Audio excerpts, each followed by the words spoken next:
سلام نهبل نفتواتنا كبراتن بيت السبت تقرأ برودكاست سيرفيس نالت عربي عصرت حملة قلتشن عصرت شو منتنام تمرت استوارد حدشتي واناوي معبالتات حيزنا لكم قريبنا لنا حابرا وصان حتكم صناكم بمعدام نابا زرزراتم تسقاقيرنام فلما غندنا تبسات زينام أمباسادر أمريكا إيرفين ماسينغا دحرت ياب مغالة زنور عدتنا وغندر بمخاد بقدام عراب تقرأي تمايتهم أمغالن غندر انزل عالم كندنا تبسات كنار بينام بخال حبريتا مسن دكتور دبرزين نتمس أمباسادر أمريكا كي يراخب تخلكي الاستوالة جنرال تادس وردن كاب الزفل عليهم من العالي زسمع عم عبي قداي كم زلو دحرزوت حبريتا قالعهم منقص فيدرال لابد تقراي سقوم تكوسد زتقلب سلماو سلفي نتمسرتاو قداي زرسع زبل طعام قدمو الله دقفت نايت سلف دما قفا دو كساب زبل قوصلو مخانم تحنيهم بخالي وغان ايرتران بوليستات ودب بلطقنا بمخنان زباو مرقا عب حدقا زوت يكتب لتنقام عبي زلعلو قداي بادما مبقس نتبت وطر خوين الله أنصار أوناق نموغا بوليس أوروميا بوليس عفار مس فيدرال بوليسن مس سراويت مكل خالن تمرت كم زفات رفليطا نازيعتو من كالو تقدست معبالتاتن حيزنا لنا مسانة الحوم بقدامنت منقست فيدرال لابد تقراي سقوم تكوسد زتقلب سلماو سلف مسرتاو قداي زرسع زبل طعام قدمو الله دقفت نايت سلف دما قفادو كساب زبل قوصلو مخانم تحنيهم منقست فيدرال لابد تقراي سقوم تكوسد زتقلب سلماو سلف خكايد مخانم تقليزلهم تابز متقدام أبرسة كتم عديس عواك قبر توت انزلو سلماو سلفي جنرال كان بزركبان بوليتيكينيات تقراي زي تمسرتا بيت مخرز ودرويب أبد تقراي يفتزم لزبالو تدراس قداد من أسيز قام كومون منقص فيدرال لاو قداي تخلل قبو نكواز أزحت مهانو قال كابتوم وهابتي ريتون بيبيسي قاليتوام أبد تقراي قال كابتوم ودبتين بيبيسي قاليتوام أبد تقراي سلطان حيزو لو ودب حوحات بوغانوت سلماو سلفي أنصار بيرا وربحان فتحاو قالسن هزب تقراي زغاني عيب مال طعامو قاتي مولا نتسل في زدال زولا متخابا بزحلف ورح قنبت بيت مخر سلام لوطن بزبل استمسرت أكل كوينو أبد تقراي لو تكلاو منقص نمتاز سرحن مسرحات سيقرنا من متشاو كم زنك أساسني قالت بيت مخري أو شتابلات سلفي حوحات سنبرون كالوت بوليتيكاوي حايلتات تقراين زحزيم أبت بيت مخرج زركاو استفلالي كوميتيتات بجنرال تاركان قورتن ساي كم زمرحو زقلاز كوينوم بريزيدنت جزام حدار تقراي نبرن أما خارق قدايم سرا قدايات مبرا أفريكان أيتا جيتات توردا أبالت بيت مخريو بارتي ولدو تقراي عرنان ديمقراسن لعلاونتن كومون بارت سو عندرتان أكال نايتو دابا مخانموني فلاجوم حوحات لو مابزاو ملاش تتلاختن دقفتن منقص فيدرال بزولهم تقارو زكاير وسلفي أنصار ربحان فتحاو قالسن هزب تقراي تاقينو زلو سلفي بترقمو نابا تقراي بجت مدحانيت ندادي كي اللاخ إلون هزب ساريحو زعقورة جنزب كي تقام زقابر مخان نعفام كومشن سوا مسلات إثيوبيا كمون على ملخط حلا سوا مسلات هيومان رايتس واتش عبزوز أو مجلستات عبد تغل زكايد قدرو تدرام الملا دوكبل تمحطينا من بارم يذكر أبومبر بارتي سب عندرتان نتحابا بار ميديان ركب هزبن أيتا كبدا سفا لو من بي ساب زهابو قال تقدم حملة عسرت حدا خلتشون عسرت شمونتنقوا راق الزكاير سلام وسلفي كل علاماتات كم زلو تزاربهم بقدام نتتاب تخلل كاب قربا سمونات تحيزي في الزمن لزبال قدرو تدراق فام قام مخان يزدقس أيتا كبدا عبد تقرا زركب حايلين تقارو معلتاو يقفف نموتن سدتن كقالع يقبر لك والزخصص خوينهم حزب تقراي نمعفان زوت عواجون اللو كبل تزاربهم لعلوت مرة حوحات أبزهبوا مجلستات جن تخلل بيراو حرقا قاتمو كم زلا بمجلات صعب فقاد استمر قسم الملا مناسي ككايد ممرح كم زوردو يمقوتهم زواج هلونا دحنة هزبو تقراي نمرقا قات بزول زوت خوينو حوحات نتي بغدام يستر عمر سلطان استناو حلو بريزيدنت كيزام حدار زنبرة ليتنال جنرال تادس ورده بملاي ناب سلطان استملس حوحات ناب سرحو كم اللس قبرون قد مشدش عامت بستخايد مرز أزغامن بيت مخري عزري غويم تقدام كايد ستوت أنا سلفزهم قداياتن مخنانن محبر سو عالم نمفلات انزعلم مخانيهم توم ودبتي حبيرهم زلو بتوسخنا زغنتات بسقطات زعزبو زلو زبلو منقص فيدرال أغالبون كقبرالو زغط كفتر تزبيتي قبرالو نستفلالي بوليتكانو تدراون ودوات تقراي زحاوفة بيت مخر سلام اللوطن بسنبت عسر شوعاتو قنبت أبا أديس أبا كم استمسرت استنجار خوينهم حدا كاب علاماتاتو نتبعلوا من قصة جرايس تقاعد رئيس بلو حيل ملاي مخان نبي بي سي قالجوم نزي سلمو سلفي دقفن طعامون زقات أمو خوينو نز سلفي طعامهم نتنحي وحات وسانة زدقفو ريتو عب ترمام نايكوينات زقات زلو أكل أبيدو زلو كله ما مراز تتكتكم نبورن جدنا اليوم تمسرتاو حجم أبز حزوان أبل على تجراي زنتلالو ودبنا كوينات ألو دو يلنز باليوم كاب كل زقر مجنة خوينات أوجو جفجفو كابيبو نهلون حدا جاز فترة الكحيلي أي تجفف وأي تتمد النبلة سلفي أدالي وكوك اسمر أيوم كتفا كايمة تسألخمو كم تناكل تاشون عسرت سلسنا عم تمرت إيركا وأجر خط أمريكا بمتبايت حبابرن دارقا مباليوم أبز حلف ورار كم زرانايون أبز جرازات وصلاين نسبيلات بالماما نارشنا ዓለም ብዓለማ ተመልኪታቸው ኣብ መንገድን ዝረኸብዎምን ገዛ እናተውን ብበዝሒ ይርሽኑ ይደፍሩን ይኣስሩን ዝነበሩ ንንጹሃት ሲቪል ተጋሩ እዮም። ደገፍቲ እቲ ስርዓት ብሓቂ ግፋ ዘተሓሳስበኩም እንተዝኾነ ነይሩ ህዝቢ ምዕራብ ትግራይ ንዝሓለፉ 6 ዓመታት ክሳደድን ክግፈፍን ኣበይ ነይርኩም። ስርዓት ብልጽግና ንህዝብና እናሳደደ ይርሽኖን ኢዱን እግሩን ኣሲሩ ናብ ተከዘ ይድርብዮን ነይርኩም። ንገሊኡ ድማ ከካብ ገዙ እናገፈፈ ናበይ ከም ዘእተወ ይፍለጥን። ዕድል ዝገበረ ድማ ናብ ማእኸል ትግራይን ናብ ሱዳንን ግሒፎም እዮም። ናይ ኣብይን ኣብ ዙርኡ ዘለዉ ደቂ ዓድናን ቀንዲ ስጋት ግፋ ዝወለዱ ጥሕሰት ሰብኣዊ መሰላት ዘይኮነስ ጥንካረ ሰራዊት ትግራይ ስጋቶም ብግፋ ኮነ ብጽምደ ሰራዊት ትግራይ እንተጠንኪሩ ንኣብይ ኣሕመድ ብዓብይ ስጋት ስለ ዝኾነ እምበር ስለ ሰብኣዊ መሰላት ዝኾነ ነይሩማ ልዕሊ ኣብይ ኣጽናትን ጨፍላቕን ኣሎ ድዮም። ልዕሊ እቲ ስርዓት ገፋፍን ቅፋፍን ሰብ ከኣሎ ዲብስሩ ልዕሊኡ ንህዝቢ ትግራይ ብሓይሊ ዘጽነተ ዘመዛበለ ዘሳደደ ዝገፈፈን ዘዋደደን ከኣሎ ዲባም ተጸዊዑ ዘሎ ሰልፊ ብልጽግና ኣዋጅ ኩናት እዮም። ነዚ ሓቂ ንምርዳእ ፈላስፋ ምዃነ ይጠልምን ብኣብይ ዝተበደለ ትግራዋይ ምዃን እኹል ዝብል ተቃውሞ ቀሪብሉሎም። እቲ ኣብ ኣዲስ ኣበባ ከካየድ ተወጢኑ ዘሎ ሰላማዊ ሰልፊ ዝድግፉ ድማ ተቃውሞ ኣንጻር ኣስገዳድ ዕስክርና ምዃኑ ይገልጾም። ደገፍቲ እቲ ሰልፊ ኣብ ትግራይ ብሰንኪ ዝሓለፈ ኩናት ዝበጽሐ ማሕበራውን ስነልቦናውን ቅልውላው ከይሓደ መናእሰይ እንደገና በአስገዳድና ወታደራዊ ታዕሊም ከኣቱ ምግባር ሰብኣዊ መሰሎም ዝግህስ ይብሎም። መናእሰይ ትግራይ ኣብ ክንድናው ኩናት ወይ ወታደራዊ መስመር ዝውሰዱ ናብ ዝዓነዉ ኣብያተ ትምህርትን ዩኒቨርሲታትን ክምለሱ ወይ ናይ ስራሕ ዕድል ክመቻቸወሎም ከም ዝግባእ ይምግቶም። ሓላፍነት መንግስቲ ፌደራል ሕጋውን ሕገ መንግስታውን ግዴታ ብመሰረት ፌደራላዊ ዲሞክራሲያዊ ሪፐብሊክ ኢትዮጵያ መንግስቲ ፌደራል ኣብ ዝኾነ ክፋል ሃገር ንዝርከቡ ዜጋታት ድሕነቶም ናይ ምሕላው ግቦሎም። ደገፍቲ እቲ ሰልፊ መንግስቲ ፌደራል ኣብ ትግራይ ዝፍጸም ዘሎ ኢሰብኣዊ ተግባራት ብምዕዛብ ጥራሕ ክሓልፎም የብሉን ዝብል እምነት ኣሎም። ነዚ ሰልፊ ዝድግፉ ሰባት ነቲ ምንቅስቓስ ከም ጻውዒት ሰላም ውሕስነት መሰል መናእሰይ ከምኡውን መንግስቲ ፌደራል ኣብ ትግራይ ዘሎ ኩነታት ፍታሕ ንምንዳይ ፖለቲካውን ሕጋውን ሓላፍነቱ ክወስድ ዝጽውዕ ህፁፅ ድምፂ ገይሮም ከም ዝወስድዎ ገሊፆም ኣሎም። ኣብ መንጎ ክልቲኦም ወገናት ዘለዉ ተጋሩ ድማ ኣብ ኣዲስ ኣበባ ተሓሲቡ ዘሎ ሰላማዊ ሰልፊ ኣብ ግፋን ምምንዛዕ ስልጣን ተሓፂሮም ትራፉን መንግስቲ ኢትዮጵያ ግቦ ክዋፃ ከም ዘሎ ተሪር መርገጽ ብዘይመሓዙ ነቲ መሰረታዊ ጉዳይ ዝረስዕ ዝብል ተቃውሞ ገጢሙ ኣሎ። ስምዕ ሰላም ፕሪቶሪያ ኣብ ትግራይ ዝነበረ ጽንተታዊ ኩናት ጠጠው ክብል ዝተፈረመ ኮይኑ ክልቲኦም ወገናት መንግስቲ ኢትዮጵያን ሕወሓትን ከማልዎም ዝተስማዕምዕሎም ሓያሎ ነጥብታት ከም ዘለው ይፍለጥ እዮም። ትግራይ ካብ ትስምዕ ብዋናነት እትጠልቦም እትጽበዮም ክሳብ ሕዚ ሙሉእ ብሙሉእ ኣይተተግበሩን ካብ እትብሎም ቁልፍ ነጥብታት ሓደ ምውፃእ ዘይሕጋውያን ሓይልታት ምዃኑ ይፍለጥ እዮም። ምስ ዕጥቂ ምፍታሕ ሰራዊት ትግራይ ተኣሲሩ ኩሎም ካብ መከላከያ ሰራዊት ኢትዮጵያ ወፃ ዝኾኑ ሓይልታት ሰራዊት ኤርትራን ዕጡቃት ክልል ኣምሓራን ካብ መሬት ትግራይ ክወፁ ዝብል እዮም። ክሳብ ሕዚ ሰራዊት ኤርትራን ዕጡቃት ኣምሓራን ካብ ሓያሎ ከባቢታት ትግራይ ብፍላይ ምዕራብን ጸጋምን ሰሜንን ንድሕሪት ከም ዘይተመለሱ ብምግላጽ እዞም ሓይልታት ክወፁ ከም ትጠልብ ዝፍለጥ እዮም። ሕገ መንግስታዊ ስርዓት ክልል ትግራይ ሙሉእ ብሙሉእ ክምለስን ዶባት ክልላት ድማ ብመሰረት ሕገ መንግስቲ ፌደራል ክፍታሕን ዝብል እዮም። ብሚልዮናት ዝቁጸሩ ብምኽንያት እቲ ኩናት ካብ መረበቶም ዝተመዛበሉ ተጋሩ ናብ ቀደሞም ቦታኦም ብፍላይ ዞባ ሰሜን ምዕራብን ጸለምትን ብሰላም ክምለሱን እቲ ኩናት ቅድሚ ምጅማሩ ዝነበረ ምሕደራዊ ደቡብ ትግራይ ክኽበረን ትሓትት እያ። መንግስቲ ፌደራል ሰብኣዊ ሓገዝ ብዘይገደብ ናብ ትግራይ ከኣቱ ክፈቀደን መሰረታዊ ኣገልግሎታት ባንኪ፣ ቴሌኮም፣ መብራህቲ፣ መጓዓዝያ ክመልስን ዝብል እዮም። ሕቶ ትግራይ ድማ ዋላ እኳ ኣገልግሎታት ተመሊሶም እንተለው ንህንፀትን ሕውየትን ዘድሊ ባጀት ብሙሉእ ዓቕሚ ክልቀቕን ሓገዛት ብስሉጥ መንገዲ ክቕጽልን ኣብ ትጽበየሉ ዘላ ወቕቲ ከም ባንኪ ባጀትን ነዳድን ተቋሪጾምዎ ከም ዘሎ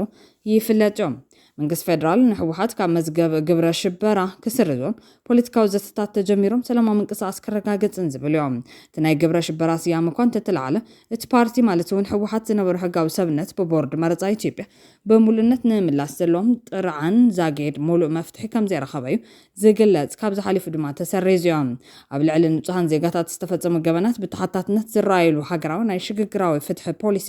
ክህነጽ ዝብል እዮም። እቲ መስርሕ ፍትሒ ሃገራዊ ዕቅንታት ዘማልአ ግልጽነት ዘለዎን ንግዳያት ኩናት ዝኽሕስን ክኸውን ትጽበም። ብሓፈሹ ግዝያዊ ምሕዳር ትግራይን ሕወሓትን እቲ ስምዕ ፕሪቶሪያ ንኩናት ጠጠዋ ምባል ዓብዪ ስጉምትን ተወሰደ እኳ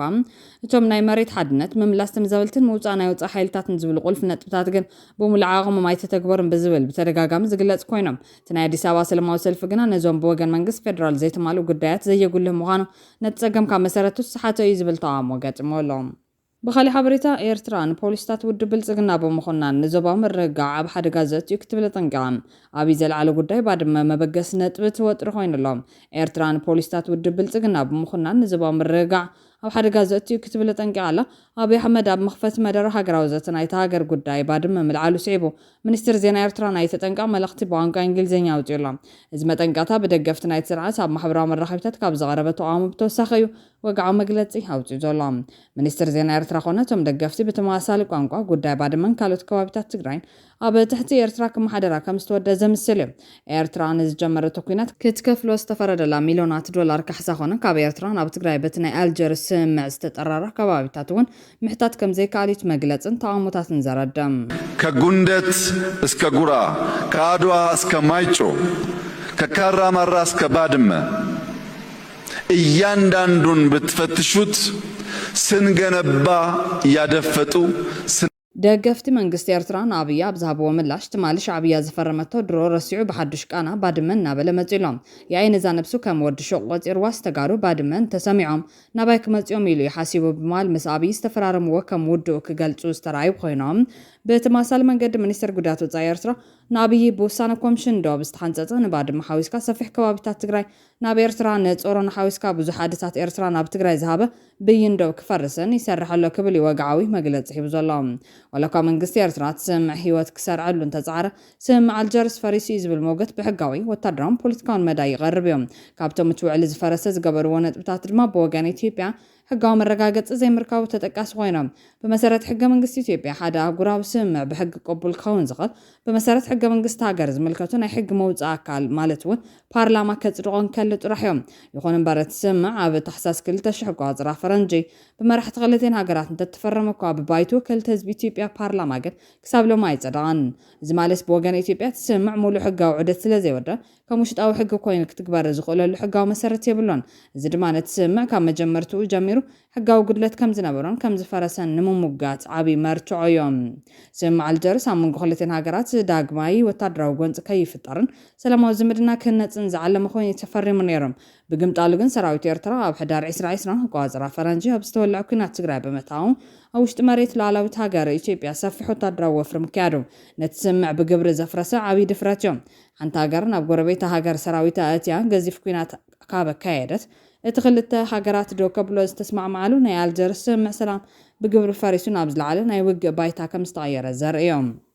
ኤርትራ ንዓቀብቲ ሰላም ሕቡራት ሃገራት ምብራራ ሓደ ካብቶም ቀንዲ ዕማድ ስምምዕ ኣልጀርስ ኣብ መንጎ ክልቲኦም ሓይልታት ናብ ግዝያዊ ድሕንነት ዞባ ከምስረተን الزبا ድማ بعقبت سلام حبرات هاجرات كحلون زبل نيروم بتكبر جن منجست إيرترا نسرحتهم عقبت سلام ترجع مكان كفصانيهم أموداتها بكلتشن شوعتن كساب كلتشن شو منتنا قازرا فرنجي ندادي بمخل كالن من قدسات بمزاون نتم عقبت سلام كام مريتو أباري رومي السوق متزينة تسمع نمتكبر استقامته وحسنا بحيل كم زفرس زجبر وسان في الزعميهم عقبت سلام كابس تبارر الوان جميرو تسمع بجبر مويتيوم بحفشان سمع الجرس بدرجة برلمان إثيوبيا حقا قبولنت بزي مركابو زي تمال أخوين السرف خون كلب وجن إيرترا معقب سلام حبرات هاجرات بمبرار أمودات ما سراويتنا وشت إثيوبيا تجرى تيابو موجان نتسمع بتكبر كم زفرست وزرقاقت وحيال جبتاتهم وجن إثيوبيا ونتسمع كتكبر زيد لسلزنا برا تما سلتنا يمفرح تكبرات تفزي مامهم تونكو مراتي بزنا قدامان سمعنا عمتات قدام استقبر حزب خلتي وجن بناء على الحق ندبا ملكعك قبرولن بفلاي مناسين بار سلام زمتها مراتك ختلو قدن زبلومهم تاب الديس أبا زلو سرعات بلتقنا نابس مرا زلو سرعات سقدفنجن كابز الزلة هنا يتتصاوتات من قد يوم زقالت زلوم بمحضر رابين عسب بحيل كامورار حليفون إيرترا كم هاجر أي فلتان كسام ببال كده فرز فتن زلك خون كلو بتما سالم منجستي سياسون نتمسنا بركة دايم مستر ملا زيناوي نال على عسر عامتات استعلا لخلول ما نسيت جراين إيرتران كبتات مغنيات زخونا سمع الجرس يوز مز الزلوم كما وصيتو دما منستر قدرات وصاي إيرترا لو ما بزوت وقع مقلصين ما بدي سبا زول جزاو دبل صقنا زختلهم زلو بوليستات نلالاونت إيرترا زقاسن ملتك أرن أفريقيا نابزي قارص قنص زدفني قبل بترخونينم مقلصي بوسانا كومشن دوبس تحنصص دوب كفرسن مرحت إثيوبيا حدش ناي مسفحفحن ودب ناي مونان الحلمي ينصبارو كم زلونا صيروم إيرتران ملا غرن أفريقيا بحد غازت زبلتو حمشت سقمتات ودبل صقنا دما كم زسعب زرزراتو ملام نلالاو مريت غرباب تاغرات زتنكف من قصاصات مفصام بز حزب كم مخنيات ورار بمتقام غن غرباب تاغرات ناي مفرح حكايدا مسعاب او كل البنشانغول غمزن حيلتات قلطف دغف سودان مسلطان ምስ ሶማሊላንድ ብዝተገበረ ናይ ምርድዳእ ሰነድ ንሉዓላውነት ሶማልያ መግሃስ ነቲ መሰረታዊ ዓንዲ ሰላም ዝኾነ ውዕል ናይ መግዛእቲ ዘመን ዶባት ዕሽ ዝብሉ ምዃኖም ጠቒሳላ ታብ ቅርኒ ኣፍሪካ ዘሎ መሰረታዊ ብድሆም ኢትዮጵያ ወደብ ዘይብላ ሃገር ምዃን ኣይኮነን እቲ ናይ ሓቂ ስጋት ውድብ ብልጽግና ናይ ውሽጢ ዓዲ ፖለቲካዊ ህልውና ክብል ንዞባዊ ምርግጋዕ ኣህጉራዊ ሕግታትን ሉዓላውነት ሃገራትን መስዋዕት ከቕርብ ምድላይ ይብል ሚኒስተር ጉዳያት ወጻኢ ኤርትራ እዚ ነዊሕ እዋን ዝቕጽል ዘሎ ምክራር ከበቅዕ ዝጠልቡ ኤርትራውያን ድማ ዋላ እኳ ነቲ ካብ ምምሕዳር ኣብ ዝመጽእ ናይ ወራር ሓቐነ ከም ዘይዕገስዎን ተገለጹ ናይ ኤርትራ ናይ ሩፍታት ዘመን ክምለስ ግን ናይ ግድን ምዃኑ እዮም ዘብርሁ ዘለዉ ዶክተር ኣስፋው ተኸስተ ዝተባሃለ ኤርትራዊ ምስ ኤሬሳት ዝገበሩ ጻንሒት ብዛዕባ ኤርትራን ዕጻቲ ዞባን ኣመልኪቱ ወሰንቲ ነጥብታት ዘለዓለ እዩ እቲ ዝጣዕሚ ህይወት ናይ ኤርትራውያን ኣብ ግዜ ፌደሬሽን እዩ ብልሹና ይነበረን ትምህርቲ ተስፋሕፊሑ ኣገልግሎት ጥዕናታት እዩ መንግስቲ ተድላ ባይሩ ባዶ ካሳ ጸኒሕዎ ክወፅእ እንከሎ $20 ሚልዮን ኣብ ካዝና ገዲፉ ይወፅእ ክብል እዩ ነቲ ጽቡቕ ዝብሎ ግዜ ዘኪሩ ዘሎ ለውጢ ከቀላጥፍ ዝኽእል ጉዳይ ወደብ ዓሰብ መጺኡ ለዝብል ካሊእ ዘረባ ናይቲ ደላይ ለውጢ እዮም ዓለም ብዛዕባ ኤርትራ ኣረኣያ ቀይራላ ብፍላይ እቲ ምዕራብ ዓለም ኣብ እቲ ካሊእ ደላይኩም እቲ ወደብ ንምንታይ ይዕጾ በተብ ዓለም ዘሎ ሕግታት ኤርትራ ነቲ ወደብ ንኢትዮጵያ ትኸፍቶ ካብኡ ድማ ኣታዊታት ትረክብ ነዚ ምዕጻው ኣይንድግፎን ኢና ኢሎም ኣለዉ በዓል ኢሳያስ ምስ ተሓተቱ ንሕና ምኽፋት ጠፊና ኣይኮነን ኣብይ ክሳብ ዘሎ ግና ኣይንኸፍቶን ኢና ኢሎሞም ንሳቶም ድማ ግደፉ ኣይዋፀኩምን ኢሎም ኣጠንቂቖሞም ኣለዉ ብፍላይ እዚ ኣብ ኢራን ዝካየድ ዘሎ ኩነታት ኣገዳስነት ቀይሕ ባሕሪ እናዛየደ ይኸይድ ስለ ዘሎ ስቑ ኢሎም ኣይክርእይዎምን እዮም እዚ ዓብዪ ዕድል ንለውጢ እዩ ለውጢ ኣብ ዝቐረባ ክመጽእ እዩ ግና እቲ ለውጢ ካብ ውሽጢ ኤርትራ ስለ ዝመጽእ እዞም ኣብ ደገ ዘለና ምስቲ ኣብ ውሽጢ ዝግበር ምንቅስቓስ ክንሰምር ኣለና ነዚ መንእሰይ ኣብ ኩናት ክእትዎ ኣለዎ እዛ ምኽፋት ወደብ እንተተገይራሞ ሰላም እንተኾይኑ መናእስያት እንታይ ንገብር ኣለና ክብሉ ክጅምሩ እዮም ክብል ተዛሪቡሎም ምስ ወያነ ዝግበር ጽምዶ ኩሉ ግዜ ፍቕርን ጽልእን ዝሓዘ እዩ ዝበለ ዶክተር ኣስፋው ተኸስተ ናይ ወያነ ትገርመንላ ኢንድ ጌም ወይ ድማ መወዳእታ ፀወታ ዝበሃል ኣይፈልጡን እዮም ክጅምሩ ይኽእሉ እዮም ኩሉ ግዜ ግና እዚኣ ያ መወዳእታና ዝብልዋ የብሎምን ክብል ይገሊጹ ዘሎ መለስ ዶ ኢሳያስን ኢትዮጵያ ነቲ ዞባን ይምርሓያ ዝብል ጉዳይ ጠንቂ ደምነትን ጥፋትን ህዝቢ ክልቲኡ ወገን ምዃኑ እውን ጠቒሱሎም ዶክተር ኣስፋው ተኸስተ ከም ዝብሎ ኩላትና ዞባዊ ጥምረት ክህሉ ንድግፎ ኢና ነርና በዓል ኣሜሪካ ኢትዮጵያ ከይትብተን ይደልዩ ነይሮም ንኢሳያስ እውን ክመርሓ ከም ዘለዎ ነጊሮም እዮም ግን እንተረኣዩ መለስ ዝያዳ በሊሕ ኮይኑ ጸኒሕዎም ገጾም ናብ መለስ ምስ ገበሩ በዚኣ መለስን ኢሳያስን ብሓንሳብ ናብ ባእሲ በፂሖም ክብል እዩ ነቲ ዝሕዝን ፍጻሜ ዘኪርዎ ዘሎ ካሊእ ዝሕዝን ተዘክሮ ኩናት ኢትዮጵያን ኤርትራን ብምባል ዘኪርዎሎም እታ ብሽም ስሓብ ዶባት ዝኸፈታ ኩናት ቅዋም ወይ ሕገ መንግስቲ ከይትግበር ጽቡቕቲ መዋጽያ ነይራ ኣብቲ እዋን ብኣልጀዚራ ተሓቲቱ ነቲ ኩናት ካብ መርገም ዝተረኸበ በረከት ኢልዎ ንዑ ዝበለጸ ዕድል ነይሮም ቅዋም ወይ ሕገ መንግስቲ ኣተግቢሩ ክምረጽ ልዑል ተኽእሎ እንተነበረ እኳ ንህዝቢ ኤርትራ ግና ከኣምኖ ይከኣለን ክብል ይዘኪሩ ዘሎም ኣብ መወዳእታ ዝሕዝ ዘሎ ወለዶ ነቲ ዝሓለፈ ጌጋታት መፍትሒ ኣናድዩ ሰላም ክልቲኡ ህዝብን ሓዋሩ ዝሰፍነሉ ሳልሳይ ኣማራጺ ኣብ ዝጠልብ ዘመን ንርከብ بخالي حبريتا أنصارو نجنم وجا بوليس أوراميا بوليس عفار مس فيدرال بوليسن مس سراويت مكل خالن تمرت كم زفت أورفليدام أما جمر تخوينات تجرين عزازين سمين زنبرن حزي كومشنر بوليس كل أوراميا زغنن جنرال دريبا مكونن بوليس أوراميا مس عفار مس فيدرال بوليسن مس سراويت مكل خالن بمتحوار ኣብ መዳዊ ከባቢታት ኦሮምያን ዓፋርን ኣብ ዝንቀሳቐሱ ዕጡቓት ዝዓለመ ዝተጠናኸረ ወታደራዊ ዘመተን ምክያድ ከም ዝተስማዕምዑ ኣፍሊጡ እቲ ጀነራል ነዚ ዝገለጸ ኣካላት ጸጥታ ብዛዕባ ድሕነት ትኽልል ብሓባር ካብ ዘካየድ ወዘተ ድሕሪ እዮም እቲ ናይቲ ሓበራዊ ዘመተ ቀንዲ ዕላማታትን ዕላማን እቲ ጀነራል ኣብ ዛው መግለጺ ከም ብወገን መንግስቲ ሸኔ ተባሂሉ ዝጽዋዕ ሰራዊት ናጽነት ኦሮሞን ዕጡቓት ፋኖን ቀንዲ ዕላማታት ናይዚ ዘመተ እዮም መንግስቲ ነዞም ሓይልታት እዚኦም ስርዓት ንምፍራስ ዝንቀሳቐሱ ኢሉ ዝበየኖም ክኸውን ከሎ እቶም ዕጡቓት ኣብ ከባቢታት ዶባት ተዓቂቦም ኣሎ ብዝብል እዮም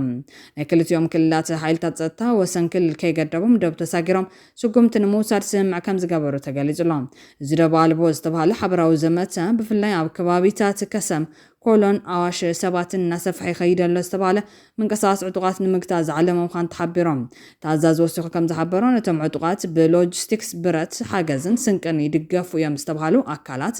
ካብ ሕብረተሰብ ብምንጻል ብዘይ ምሕረት ስጉምቲ ናይ ሙሳድ ስራሕ ከም ዝተጀመረ ጠቒሶም ዘተ ሓይልታት ጸጥታ ፌደራልን ክልልን ልውውጥ ሓበሬታን ከጠናኽሩን ሓበራዊ ሓይሊ ዕማም ፈጢሮም ክንቀሳቐሱ ዘኽእል ኣንፈት ዝቐመጠ ክኸውን ከሎ ኣብ ክልል ዓፋር ዝርከቡን ብመንግስቲ ዝድለዩን ውልቀ ሰባት እውን ኣሕሊፍካ ንምሃብ ስምምዕ ከም ዝተገበረ ተፈሊጡሎ እዚ ምንቅስቓስ እዚ ቀንዲ መስመራት ቁጠባት ሃገር መንገድታት ባቡርን ከም ድልድል ኣዋሽ ዝበሉ መሰረተ ልምዓታትን ካብ መጥቃዕትን ምክልኻል ኣገዳሲ ምዃኑ ፌደራል ፖሊስ ብወገኑ ገሊጾም ኣብ ልዕሊ ንጹሃን ዜጋታት ዘሎ ስጋት ድማ እቶም ሓይልታት ጸጥታ ዝገበርዎ ከምዚ ዓይነት ዶ ብሰገረን ዝተጠናኸረን ወታደራዊ ዘመተ ነቲ ድሮ ብግጭት ተሃሲዙ ዘሎ ማሕበረሰብ ተኸባቢ ዝገደደ ናብ ቅልውላው ከየትዎ ስጋት ኣሎ ኣምባሳደር ኣሜሪካ ኤርቪን ማሲንጋ ድሕሪታ መቐለ ዝነበሩ ዑደት ናብ ጎንደር ብምኻድ ብጉዳይ ምዕራብ ትግራይ ተመያይጦም። ኣምባሳደር ኣሜሪካ ኤርቪን ማሲንጋ ብ8 ሓምለ ኣብ መቐለ ዝነበሩ ዑደት ዛዚሙ 9 ሓምለ ድማ ጎንደር ኣትዩ ብዛዕባ ጉዳይ ምዕራብ ትግራይ ዘትዮም። እዚ ካብ መቐለ ብቐጥታ ናብ ጎንደር ዝተገበረ ጉዕዞ ኣብ መንጎ መሪሕነት ትግራይን ኣምሓራን ዘሎ ዘይርግዕ ኩነታትን مرجز أمباسادر أمريكا إيرفين ماسينغان زتحز تافف فتصاميو أمباسادر ماسينغان أو غوندر قدم مبصحهم أما غالي عدت بمقبار مس حلف تقرين مشارخ تسبوحا جزن ترغيبهم نيرهم بدحرزن أو غوندر أمريهم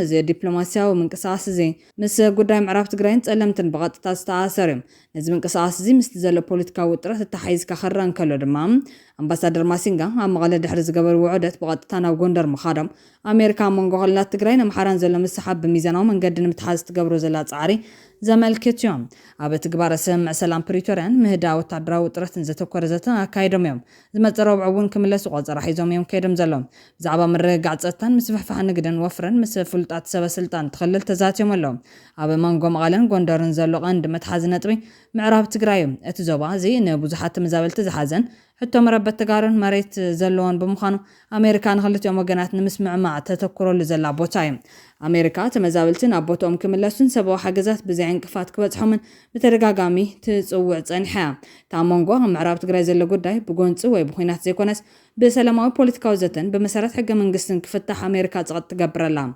أبزت قداس نت بزنا أمباسادر ماسين قدر مبزح مالن غوندر قدام معراب تقرأ بسلامة من قدك ساب زي تفتح أب سمين إثيوبيا زلع سلام كم زي خل زمتيهم توساقي حاجز أمريكا بغطتها مسمع الناس وترت دوباتن من رجعت زتان كلتهم كلات زتاسسر مخانو زاريوم أبزت أمباسادر بوغن تقرأ زغربلو وغسيتات لهم أبي أحمد بمبرا بدوبن بمعرابن جزيف قطر سراوي توافيرو تقرأ كبيب واكم زلز فلات يزبلو وغستهم أمرت زلو جبت كمون هالو أمباسادر أمريكا ماسينجا يكون كالو تتحساسي ونازل أمباسادرات بزعبون دبداب درون نزبل ونقرن تاليو يسمعنان تيلمون نتقداي نقر مستاور جيرو زملكتيوم بحفشو تقرأ كتوسرة غالية يلوم أبز قمتوهم زعباتات يزراربلو مبار صار سلام تقبارات تمتنتاي سرعات زملكت زبلو ويزوصوا مجلس يلن كبلو زواقس خوينام كم زبل زنبوعن ميزان زغودلنا كايدا سلام يمتصن طرح زيكونت سرعات ممليسو قبن كفتم زتبابعوني بتتصابات وجنون اب دبلوماسيون سلامو مسرح تسفا قورطون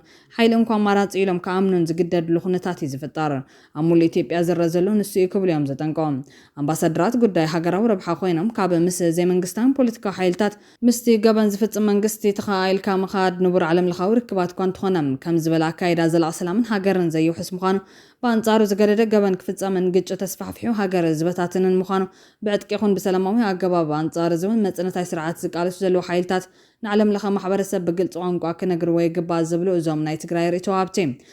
እስካብ ዝርደልካ ግና ፍትሒ ኣብ ቀልጽምካ ጥራሕ ምዃኑ ተረዲኻ ብዋኑ ስራሕኻ ምስራሕ ናይ ለባማት ክብሉ እዮም ገሊፆም ዘለዎም بخلي حبرتا مس دكتور دبرጽዮንን ነቲ ምስ ኣምባሳደር ኣሜሪካ ከይራኸብ ተኸልኪሉ ዝተባሃለ ጀነራል ታደሰ ወረደን ካብ ዘፈላለዮም ንላዕሊ ዘስማዕምዕ ዓብዪ ጉዳይ ከም ዘሎ ድሕሪ ዝወፅ ሓበሬታ ቃልዖም ኣምባሳደር ኣሜሪካ ኢትዮጵያ ኤርቪን ማሲንጋ ረቡዕ 15 ሓምለ መቐለ ምሳእተወ ንጀነራል ታደሰ ኣልዩ ፕረዚደንት ዝኾነ ዶክተር ደብረጽዮን ገብረ ሚካኤል ነቲ ኣምባሳደር ክረኽቦ ኣይደለየን ፕረዚደንት ጊዜያዊ ምሕዳር ጀነራል ታደሰ ወረደ ድማ ከይራኸቦ ተኸልኪሉ ዝብሉ ሓሳባት ክለዓሉ ቀኒዮሞም ዶክተር ደብረጽዮን ነቲ ኣምባሳደር ዘይምርካቡ መኽሰብ ዶ ኪሳራ ዝብል ምልዓለ ገዳሲ እዮም ከም ውፅኢቱ ድማ ዶክተር ደብረጽዮን ንኣምባሳደር ማሲንጋ ክረኽቦ ዘይምድላይ ብክልተ መልክዑ ተገሊጹሎም መንግስቲ ኣሜሪካ ንስምዕ ሰላም ፕሪቶሪያ ሙሉእ በሙሉእ ኣብ ምትግባርን ምስ ፌደራል መንግስቲ ዘለዎ ጥሪ ብሰላማዊ መንገዲ ንክፍታሕን ይዝደፈም ዶክተር ደብረጽዮን ድማ ኣብ ዝዋን እዚ ፖለቲካዊ ውሳነታቱ ብምኽንያት ፀቕጢ ኣሜሪካ ንከይቀይር ወይ ድማ ፖለቲካዊ ቅቡልነት ብናይ ደገ ፀቕጢ ከይውስን ብምባልዩ ከይረኸቦ ተሪፉ ዘሎም እዚ ተቐዳማይ መልእኽቲ እዮም እቲ ካልኣይ መልእኽቲ ንመንግስቲ ፌደራል ኮይኑ ሕወሓት ብውሽጡ ዘካይዱ ዘሎ ናይ ስልጣን ቃልሲ ባዕሉ ክውስኖ ከም ዝደሊ ንምርኣይን ንናይ ደገ ጣልቃ ኣታዊ ከም ዘይቕበልን መልእኽቲ ንምሕላፍ ዝዓለመ ምዃኖም ተንተንቲ ዝገልጾም መሪሕነት ዶክተር ደብረጽዮን ንጀነራል ታደሰ ወረደ ነቲ ኣምባሳደር ከይረኽቦ ምኽልካሉ ዝምልከት ታብ መቐለ ዘሎ ናይ ውሽጢ ሓይሊ ሚዛን ብሓይልታት ዶክተር ደብረጽዮን ወይ ብውድብ ሕወሓት ይዕብለል ከም ዘሎ ዘርዮም ዕንቅፋት ዝተፈጠረ ብሰንኪ ውሽጣዊ ወጥሪ ኮይኑ ንግዜያዊ ምሕዳር ኣብ ቅድሚ ዲፕሎማስኛታት ዓለም ንምድኻምን ንበይንኻ ውሳነ ሓይሊ ኮይኖም ንምቕራብን ዝተገበረ ናይ ስልጣን ውድድር እዮም እዚ ወጥሪ እዚ ናይ ፕሪቶሪያ ስምዕ ሰላም ኣብ ሓደጋ ዝተክል እዮም ኣሜሪካ ከም ቀንዲ ተዓዛቢትን ደጋፊት እቲ ስምዕ መጠን እቲ ዝርብ ምዝባዕ ፈጢሩሎም ንኣምባሳደር ዓባይ ሃገር ከም ኣሜሪካ ዘይምቕባል ወይ ንዝርብ ዕንቅፋት ምፍጣር ንኣመራርሓ ትግራይ ኣብ ዲፕሎማስያዊ ዓውዲ ተኣማንነት ከምዝስእን ክገብሩ ይኽእልዮም ውሽጣዊ ምርግጋዕ ትግራይ እውን ብኣሉታ ይጸልዮም ይኹን እምበር ዶክተር ደብረጽዮንን ጀነራል ታደሰ ወረደን ዘስማዕምዖም ዓብይ ጉዳይ ከም ዘሎ ድሒሩ ዝወጽእ ሓበሬታ ኣመላኺቶም ኣብዚ ሕዚ እዋን ኣብ ውሽጢ ፖለቲካ ትግራይ ብፍላይ ድማ መንጎ ዝተፈላለዩ ኣካላት ሕወሓትን ጊዜያዊ ምሕዳርን ዘሎ ናይ ስልጣንን ጽልዋን ንሕንሕ ዘሰክፍ እኳ እንተኾነ መሊኡ ዝተጎድአ ከይኸውን ግን ዓበይቲ ዘስማዕምዑ ነጥብታት ከም ዘለዎ ተገሊጾም ካብቶም ዓበይቲ ጉዳያት ሓደ ፖለቲካዊ ውዕልን ናይ ጥቕሚ ምትእስሳርን እዮም ኣብ መንጎ ጀነራል ታደሰ ወረደን መራሕቲ ሕወሓትን ዘሎ ዝምድና ከም ሓደ ተለዋዋጢ ናይ ጥቕሚ ውዕል ዝተገለጸ ነጥብሎም ውሕስነት ጸጥታ ፋይናንሳዊ ደገፍ ክብረን መሰላትን ነበር ፕሬዚደንት ምዕቃብ ዝቐርብ ጠለብ ኮይኖም ፖለቲካዊ ጽልኡ ምቁጽጻር ምዃኑ እዮም እዚ ዓይነት ዝምድና ኣብ ፖለቲካዊ ቅልውላው ዓርሞሸሽ ዝኾነ ሓይሊ ዘለዎም ውልቀ ሰባት ብሰላማዊ መንገዲ ካብ መድረኽ ንምውራድን ጽልዎም ንምድራትን ንጥቀመሉ ልሙድ ስትራቴጂ እዮም ጀነራል ታደሰ ድማ ነዚ ይጥቀመሉ ከም ዘሎ ይግለጽ እዮም ኣዲስ ስታንዳርድ ዘውፅኦ ጀነራል ታደሰ ምስ ኣምባሳደር ማሲንጋ ከይራኸብ ተኸልኪሉ ዝብል ነጥቢ ድማ ኣካል ናይ ዝኾይኑት ጀነራል ኣብ ትሕቲ ቁፅጥር እቶም ባዕሎም ዝመደብሉ ዓጀብቲ ከም ዘሎ ይነጸር ማሲንጋ ንታደሰ ክረኽቦ ምድላዩ ማሕበረሰብ ዓለምነት ብታደሰ ዝምራሕ ዝነበረ ሓይሊ ከም ሕጋዊ መሓውር ክሪኦ ከም ዝደልየ ርአዩ ሕወሓት ነዚ ርክብ ብምዕጋቱ ታደሰ ናይ ባዕሉ ናይ ዲፕሎማሲ መስመር ከይፈጠረን ካብ ቁፅጥሮም ወጻኢ ሓድሽ ፖለቲካዊ ዋጋ ከይረክብ ንምኽልካል ዝተገበረ ስጉምቲ እዮም ዝኾነ ኮይኑ ግን ኣብ መንጎ ዶክተር ደብረጽዮንን ጀነራል ታደሰን ዝተጋነነ ኣፈላላይ ከም ዘየለ ናይ እንካን ሃባን ረብሓ ምዃኑ እዮም ተዓዘብቲ ገሊፆም ዘለዎም ብኻሊእ ገጽ እዛ ኣብ መቐለ ተፈጢሩ ዘሎ ፖለቲካዊ ምሰሓብን ኣምባሳደር ኣሜሪካ ናይ ምቕባልን ዘይምቕባልን ወጥሪ ንመንግስቲ ፌደራል ነቲ ኣብ ኣዲስ ኣበባ ዘሎ ማእኸላይ መንግስቲ ዓብዪ ፖለቲካውን ስትራቴጂካውን ትርጉም ኣለዎም ኣብዪ ኣነ እየ ናይ ሰላም ድላይ ንምባል ይጠቕሞ እዮም ፌደራል መንግስትን ኣምባሳደር ማሲንጋ ረዮ ንሕና ምስ ስምምዕ ፕሪቶሪያ ኢና ዘለና እቶም ኣብ መቐለ ዘሎ መራሕቲ ሕወሓት ግን ንዓኻትኩም እኳ ክሰምዑ ዘይደልዩ መስመር ዘይሓዝዮም ብማል ሓላፍነት ዘይምርግጋዕ ናብቲ ሓደ ወገን ሕወሓት ከሰጋግሮ ክፍትን ዝገብር እዮም ማሕበረሰብ ዓለም ብፍላይ ኣሜሪካ ንመንግስቲ ፌደራል መንግስቲ ዝተፈላለዩ ጉዳያት ንኣብነት ኣብ ክልል ኣምሓራን ኦሮምያን ዘሎ ግጭት ዘውርደሉ ዝነበረ ጸቕጢ ናብቲ ኣብ መቐለ ዘሎ ውሽጣዊ ምስሓብ ንክዛወር ይገብሮ ክብልዮም ተዓዘብቲ ኣጠንቂቖም ዘለዎም ብሓፈሻ ንመንግስቲ ፌደራል እዚ ፍጻመ እዚ ንመቐለ ብዲፕሎማስያዊ መንገዲ ንምድኻም ዝሕግዝ ናይ ፖለቲካ ረብሓ ካርታ እዩ ሕወሓት ምስ ኣሜሪካ ክበኣስን ከሎ መንግስቲ ፌደራል ኣብ ማእኸላይ ቦታ ኮይኑ ንኹነታት ንረብሕኡ ክቕይሮን ኣብ ትግራይ ዘሎ ሓይሊ ድማ ብውሽጣዊ ምስሓብ ክደክም ክዕዘብን ዝሕግዝ እዮም ይኹን እምበር በቲ ካሊእ ገጽ ንመሪሕነት ዶክተር ደብረጽዮን ኣብ ዲፕሎማስያዊ ጸቕጢ ተስፋ ሲኑ ምስ ኤርትራ ሱዳን ግብፅን ከምኡውን ናብ ፋኖን ሰራዊት ኦነግን ዝደፍኦ ምዃኑ ዝገልጽ ኮይኖም ከም ዝበለ ሰፊሕ ጥምረት ሕወሓት ብመሪሕነት ዶክተር ደብረጽዮን ኤርትራ ሱዳን ግብፂ ፋኖን ሰራዊት ሓርነት ኦሮሞ ኦላ ብሓቂ እንተዳ ተፈጢሩ ንመንግስቲ ፌደራል ብሓቂ ናይ ህልውና ስጋት እዩ ዝኸውን እዚ ድማ ምብትታን ሓይሊ ሰራዊት ኢትዮጵያ ዝኸትል እዮም መንግስቲ ፌደራል ኣብ ክልል ኣምሓራ ምስ ፋኖ ኣብ ኦሮምያ ምስ ኦላ ኣብ ደቡብ ኤርትራን ሱዳን ዘይተረጋግዐ ኩነታት ኣለዎም ኣብ መቐለ ዘሎ ሓይሊ እውን ናብዚ መስመር እንተተጸንቢሩ ፌደራል መንግስቲ ሰራዊቱ ኣብ ብዙሕ ግንባራት ክበታተን ስለ ዝግደድ ዓቕሙ ክዳኸም እዮም መንግስቲ ፌደራል ንስጋት እዚ ንምምካን ክልተ ስልትታት እዩ ዝጥቀም ዘሎ ቀዳማይ ንውሽጢ ትግራይ ምክፍፋል ነቲ ብጌታቸው ረዳን ጀነራል ታደሰ ወረደን ዝምራሕ ጊዜያዊ ምሕዳር ብምድጋፍ ንዶክተር ደብረጽዮን ኣብ ውሽጢ ትግራይ ንበይኑ ክተርፍን ክዳኸምን ምግባር ካልኣይ ዲፕሎማስያዊ ጎስጓስ ንማሕበረሰብ ዓለም ብፍላይ ንኣሜሪካን ሕብረት ኣፍሪካን ሕወሓት ንስምምዕ ፕሪቶሪያ ጥሒሱ ምስ ናይ ደገ ጸላእቲ ግብፂ ክሓብር ይፍትነሎ ብማል ዲፕሎማስያዊ ተነጽሎ ክበጽሑ ይገብረሎም ይኹን እምበር እቲ ኣብ ውሽጢ ሃገር ዘሎ ህልው ኩነታት ምሽርሻር ደገፍን ድኻም ሰራዊትን ናብይ ይፍትኖ እዩ ዘሎ መንግስቲ ፌደራል ካብ 2020 ኩናት ትግራይ ጀሚሩ ኣብ ዘይቋረጽ ኩናትን ግጭትን ትግራይ ኣምሓራ ኦሮምያ ስለ ዝጸንሐ እዞም ዝስዕቡ ዓበይቲ ጸገማት ገጢሞም ኣለዎም እቲ ኩናት ንቁጠባት ሃገር ኣዳኺምዎ እዩ ዓብይ ናይ ገንዘብ ምሽርሻርን ዘቕባበነሎም ሰራዊት ፌደራል ብተኸታታሊ ኣብ ዝተፈላለዩ ግንባራት ምስ ፋኖን ምስ ሰራዊት ሓርነት ኦሮሞን ስለ ዝተዋግአ ስነ ኣእምራውን ዓቕማውን ድኻም ኣለዎም እቲ ኣብ መጀመርታ ዝነበረ ናይ ሓድነት ጎስጓስ እናሃሰሰ ብምኻዱ ኣብ ዝተፈላለዩ ክልላት ዘለዎ ህዝባዊ ደገፍ ብዕፅፊ ጎዲሉ እዮም ኣብ መወዳእታ ግን ጉዳይ ብሰላም ተዘይተፈቲሑ ብምዕራባውያን ተደጊፉ ከም ዘይቐጽል መውዳቑ ቀረባ ምዃኑ እዮም ተንተንቲ ዘጠንቀቑ ዘለዉ ታሪክ ከም ዘርእየና ምዕራባውያን ዘተኣማምን ውሕስነት ዝህቡ ሃገራዊ ሓይሊ ክሳብ ዘሎ ጥራሕ እዮም እታ ውሽጢ ሃገር ዘሎ ናይ ተቃወምቲ ሓይልታት ስምምዕን ሓድነትን ተዳጸኒዑ ምዕራባውያን እውን ረብሓታቶም ንምሕላው ክብሉ ዝሓዝዎ ካርታ ቀይሮም ምስ ተሓድሽ ሓይሊ ክስማዕምዑ ከም ዝገብሩ ናይ ትማል ታሪክ ሻህ ኢራን ወይ ድማ መራሕቲ ኣፍጋኒስታን ዘርእየና ጭቡጥ ኣብነት እዮም ብወገን ትግራይ ኣቀባብላ ብዙሕ ኣይኮነን ይመስለና ቅሬታ ከም ዘለዎም እውን የርእዩ ንሱ ሕጉስ ኣይኮነን ከምቲ ካብ ገፁ እውን ይረአ ነይሩ ኢሎምዎ ኣድሎ ትገብር ኢኻ ዝብል ስምዒት ኣለዎ ብወገን ትግራይ ብመራሕቲ ትግራይ ምስ ፌደራል መንግስቲ ፌደራልን ንኣና እንትርእየሉ መንገዲ ነንወይንቲ እዩ ብዙሕ ግዜ ኣምባሳደር ኣሜሪካዊ ኢትዮጵያ ካብ ሓለፈ ውግ ክጅመር ጀሚሩ እስካዕ ሕዚ ብፍላይ ኣምባሳደር ማሲንጋ ይፈልጦ እዩ ኩሉ ናይ ትግራይ ፀገም ብሙሉ ብእሪ ቁፅሪ እዩ ዝፈልጦ ፕሬቶሪያ ክፍረም ተሎ ነይሩ እዩ ኩሉ ይፈልጦ እዩ ከይዲ ይፈልጦ እዩ ስቴት ዲፓርትመንት ኣሜሪካ ስቴት ዲፓርትመንት ኤትኒክ ክሊንሲንግ ፈፂሙ እዩ ዝብሎ ንደመቀ ዘውዱ ከይዱ ብክብሪ ኣብ ሕመራ ከይደ ዛሪብዎ እዩ ምዕራብ ትግራይ ናበለ ይዛረቡ ኣምባሳደር ማሲንጋ ምዕራብ ትግራይ ዌስተርን ትግራይ ናበለ ዝገልፁ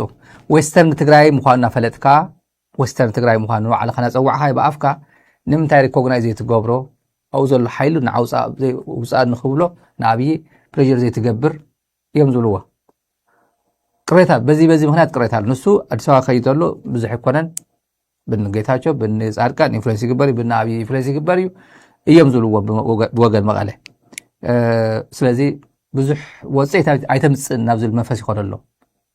ብዙሕ መፅኻ ኣይመፅኻስ ትርጉም የብሉን ኤግዞስት ጌርና ኢና ተፀቢና ህዝብና ተበቲኑ እናረእኻዮ ኣብ ኣይዲፒ ካምፕ ሽረ እንዳስላሴ ከድካ በኺኻ ነቢዕኻ ኣዲስ ኣበባ ከድካ ግን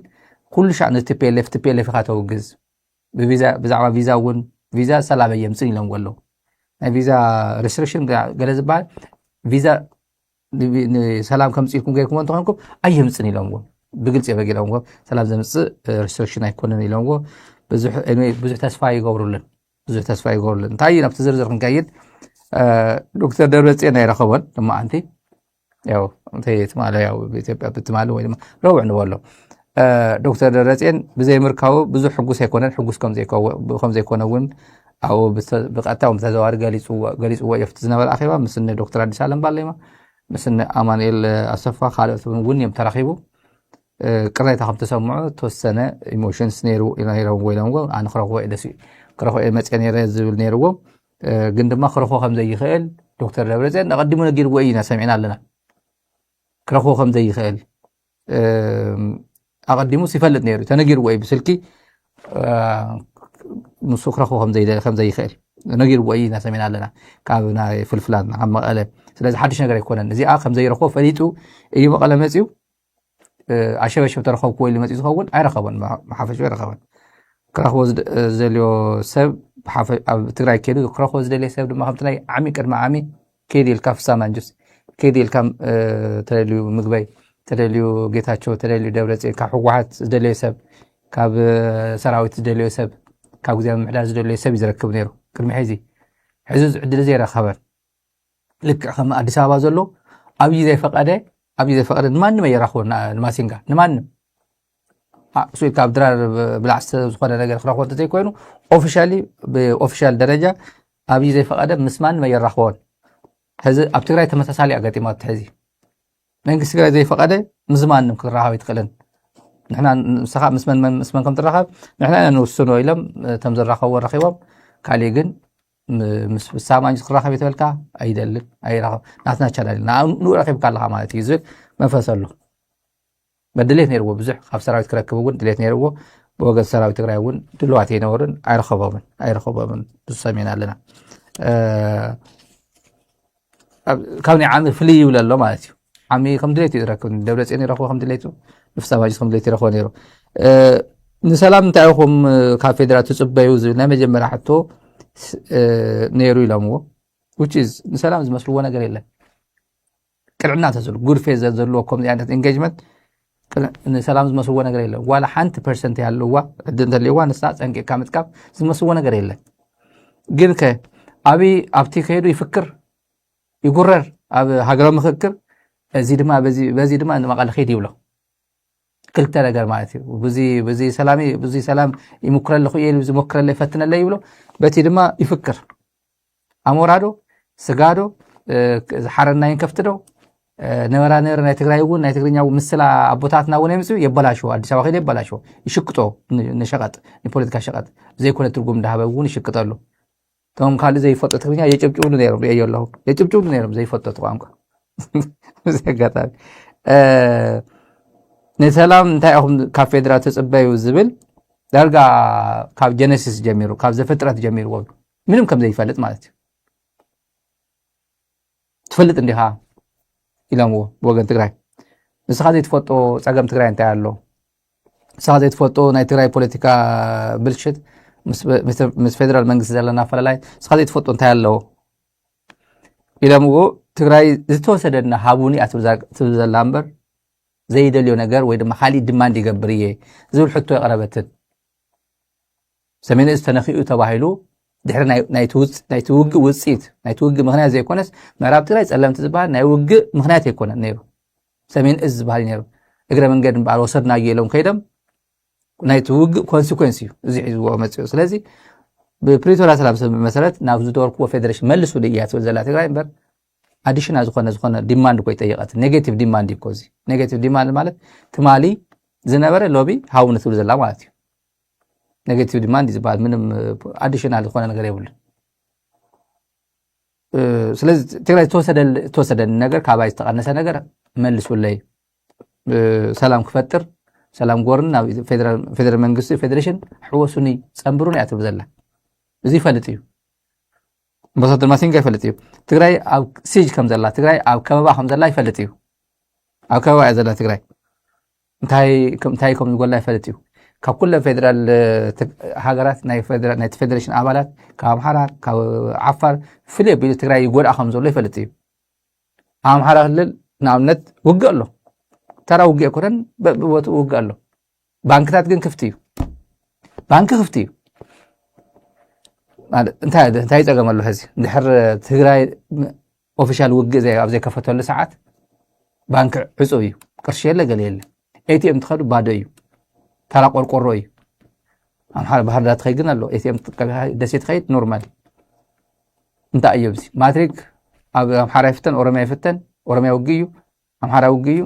ኣብ ትግራይ ግን ማትሪክ ኣይፍትንን ይብል ማሲንጋ ይፈልጥ እዩ እዚ ኤምባሲ እኮ እዮም እዚኣቶም ብደንብ እዮም ሪፖርት ኮምፓይል ዝግበር እኮ ዴይሊ ሲትረፕ ዝበሃል ዴይሊ ሲቹዌሽን ሪፖርት ዝበሃል ኣሎ ዴይሊ 24 ኣወር በብሰዓቱ 24 ኣወር ግን የግድ እዩ ስለዚ ይፈጥዎ እዮም ካብኡ ድማ እቲ ናይ ደሞዝ ድዩ በጀት ድዩ ነዳዲ ድዩ ብዝኾነ መንገዲ መዓት ነገር ናይ ትግራይ ዝጎደላ 6-7 ዓመት ናይ ፌደሬሽን ኣካል ዘይኮነት ፀጠው ኢላ እኒያ ማንም ይቕልደላ ኣሎ ኣብዚ ኣሜሪካ ኣምባሳደር ማሲንጋ ዝበሎ ኣሜሪካ ኣብዚ ቀጠና ኩናት ኣይትደልን ሕዚ ናሽናል ኢንትረስት ናይ ኣሜሪካ ኣብዚ ቀጠና ቢዝነስ ሴኩሪቲ ምስፋን እዩ ስለዚ ኣብዚ ከባቢ ዝውላዕ ዝኾነ ውግእ ዝኾነ ኩናት ኣንፃር ድሌት ኣሜሪካ እዩ ሰላም ደሊ ኣብዚ ከባቢ ኢልዎም ፅቡቅ ዘተውል ንሕና እውን ሰላም ምርጫና ምዃኑ ማንም ይፈልጦ እዩ ሰላም ናይ ኩናት ሕማቕ ልዕሊ ህዝቢ ትግራይ ዝፈልጦ የለን ንሕና ፀገም ኣለና ፀገምና ብቀልጢፍኩም ትፈትሕዎ እንትኮንኩ ትፈትሕዎ ፅቡቅ እዩ እንተዘይኮይኑ ግን ብቪዛ ገለታት ናበልና ግን ህዝብና ካብዚ ላዕሊ ኤክስፕሎድ ይገብር ኣሎ ይፍንድእ ኣሎ ፀገም ትግራይ ካብዚ ላዕሊ ክትፃወሩ ኣይትኽእልን እያ ኢሎም ኣሎ ዳርጋ ብዙሕ ድፍረት ዝተመልኦ ንሱ እውን ብድፍረት ይዛረቦ ዳርጋ ምፍራሕ ዘለዎ ንሳቶም እውን ምንም ተርፈና ነገር የለን ዝመስል ብድፍረት እዮም ኩሉ ነገር ነጊረምዎ ብዛዕባ ዘተ ብዝምልከት ብዛዕባ እንታይ ክዛተዩ የተደልዩ ምስ ፌደራል መንግስቲ ኣብ ኣዲስ ኣበባ ክንዛተይ እንደልን ኣብ ኢትዮጵያ ምድሪ ምስ ፌደራል መንግስቲ ዘተ ኣይንቐበልን ኢሎም ኣሎ ኣብ ኢትዮጵያ ምድሪ ዘተ ኣይንቐበልን ኣብ ሳልሳይ ሃገር ኢና ንደሊ ኢሎምዎ ንምንታይ እዩ ዝብል ናይ ሴኩሪቲ ጉዳይ ናይ ፀጥታ ናይ ድሕንነት ፀገም ድዩ ትፈርሕዎ ነገር ኣሎ ድዩ ኢልዎም ኣይኮነን ፎር ፖለቲካል ሪዝን ኢሎምዎ ንፖለቲካ ጉዳይ ብፖለቲካ ጉዳይ ኣብ ደገና ክንገብሮ ንደሊ ኢሎምዎ ኣሎ እቲ ዕብይ ዝበለ ኣኪዜሽን እንታይ እዩ ካሊእ ኣብ ሱዳን ኩናት ከም ዘለኹም ንፈልጥ ኢና ኢልዎም ኣብ ኩናት ሱዳን ያው ኣርሚ 70 ገለ ዝብልዎ ማለት እዩ ከም ዘለኹም ንፈልጥ ኢና ኢልዎም ሕዚ እዚ ኣምባሳደር ኣሜሪካ እዩ ኣብ ኢትዮጵያ ማለት ኦብቪየስሊ ሓበሬታ ኣለዎ ዓለም ብምሉእ ብዝፈልጦ RSF ዝበሃል ሓይሊ ኣብ ውሽጢ ኢትዮጵያ ኣሎ ሎጂካሊ ስፒኪንግ ወይ ማለት ምንም ተርፈና ነገር የለም ኢሎም ተዛእትዎ ኦኬ ኣነ ንዛረብ ኢና ምን ካሊእ ግዜ እውን ክንዛረብ ኢና ኢትዮጵያ ሃገር እዩ ናይ ትግራዋይ ሃገር እውን እዩ ኣብ ዓፋር ዝኾነ ነገር ፀጥታ ይኹን ዝኾነ ወራሪ ሓይሊ ናይ ደገ ሓይሊ ኣብ ዓፋር ካምፕ ይስራሕ ሞያሌ ካምፕ ይስራሕ ኣብ ትግራይ ይስራሕ ኣዲስ ኣበባ ይስራሕ ኣብ ናይ ኢትዮጵያ ቴሪቶሪ ዝኾነ ናይ ወፃኢ ሓይሊ ኣትዩ ማለት ኣብ ትግራይ ከም ዝኣተወ ይዝቁፅር ቤንሻንጉል ጉሙዝ ኣካል ኢትዮጵያ እዩ ትግራይ ኣካል ኢትዮጵያ እያ ዘላ ኣብ ኣሶሳ ካምፕ ኣለዎ RSF ንመን ኣፍቂዶ ኣትዮ RSF ኣብ ኢትዮጵያ RSF ኣብ ኢትዮጵያ ከም ዘሎ መን ይፈልጥ ኣሜሪካ ይፈልጡ ተኾይኖም ዘይፈልጡ ኣይፈልጥን ሮይተርስ ኣብ ይሰርሕ ዞም ኩሎም ሚድያታት ኣብዚ ናይ ሺካጎ ዩኒቨርሲቲ ገለውፅዎ ዘሎ ብሳተላይት ዳታ መንዲ ካበዲ ካንሳስ ናይ ካንሳስ ዩኒቨርሲቲ ወፅዎ ዘሎ ብሳተላይት ወፅዎ ዘሎ RSF እዩ በበይ መጽእ ካብ UAE ናብ ኢትዮጵያ ና ኣብ ይልኡኽ ገራ ቡገራ ተስልጥን ኣብ ቤንሻንጉል ጉሙዝ ዘሎ RSF ኣብ ቤንሻንጉል ጉሙዝ ምህላው ኣምባሳደር ማሲንጋ አንድ አድዒ ዝፈልጥ እዚ ደጊሮም ወደ ኾኑ እዩ ናይ ደጊሮም ታየም ኢሎም ሕጽረ ቢላ ነገረኩም ብዛዕባ እዚ እስኻ ብዛዕባ TPLF ካ ኩሉ ሻዕ ትዛረብ ኢሎም ታይ ይገብረሉ ፌደራል መንግስት ናይ ፌደራል መንግስት ንትግራይ ታይ ይገብራሉ ዝኾነ ስቴትመንት ክትወጽ ተለኻ TPLF ዝኾነ ስቴትመንት ክትወጽ ተለኻ TPLF ዋን ሳይድድ እዩ ኩሉ ሻዕ ሪፖርት ካ ዋን ሳይድድ እዩ ኣብ ሱዳን ኣብይ እንታይ ይገብር ከም ዘሎ ትፈልጥ ብድሮን ይወቃ ኣሎ ንሱ ብድሮን ይዋጋ ኣሎ ኣብ ባህር ዳር ኣብ ኣሶሳ ገይሩ እንታይ ይገብር ከም ዘሎ ይፈቶ እዩ ካብ ኩሉ ንላዕሊ ግን አንጻር ሱዳን ዝዋጋ ሓይሊ ኣብ ውሽጢ ኢትዮጵያ ትግራይ ኣካል ኢትዮጵያ ዝኾነትሉ ሃገር ኣብ ቤንሻንጉል ጉሙዝ ካምፕ ሰሪሑ ይሕግዘሉና RSF ስለዚ ብዛዕባ እዚ ዘይተዛረበስ ኣብ ሱዳን ዘለኹም ኩነታት ክምሮል ንፈልጤና ኢልዎም ኣብ ሱዳን ኣብ ሸረሪና ኣለዉ ብሓቂስ ኣርሚ 7 ሸረሪና ኣለዉ ካልእ እንተልዮም ፅቡቅ ባይዞ ኣነ ዝደልዮ ንሱ እዩ ኣለዉ ደሎ ንፈልጦ ዛዕባ የለን ግን ንሱ እንደልዮ ንሕና ንሱ እዩ እንታይ ከም ዝገበረና ትማ ንፈልጤና ንሱ ኣብይ ኣሕመድ ዓሊ ማይክል ቴለር ዝበሃል ቅድሚ ዝነበረ ማይክ እዮም ዝብዎ አብሪቬሽን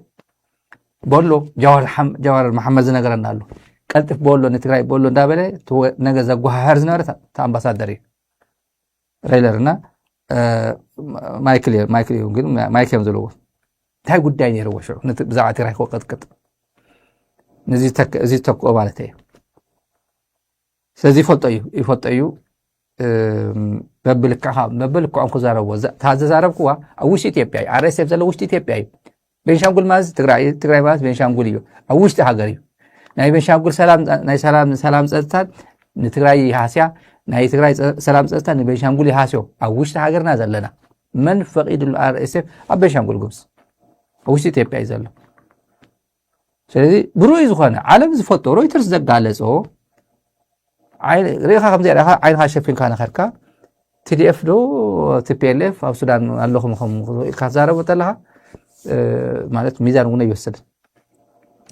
ይወስድን ለውጢ እውን የምፅእ ባይዘ ፎርዛት ማለት ለውጢ እውን የምፅእ እቲ ሓቅታት ከም ዘሎ ኮይኑ ሓቂና ንዛረብ ዘለና ትማሊ ኣበባው ታደሰ ብኤርትራ ኮይኑ ብኤርትራ ዘይሩ እንታይ ከም ዝገብሮ ንፈልጥ ኢና ንትግራይ መሐመድ ተሰማ ጀግናዊ ኤርትራ ሰራዊት እንዳበለ እንታይ ከም ዝገበረ ትማሊ ንፈልጥ ኢና በበይ ዘይሩ መፅይዎ ትግራይ በበይ ገጢምዎ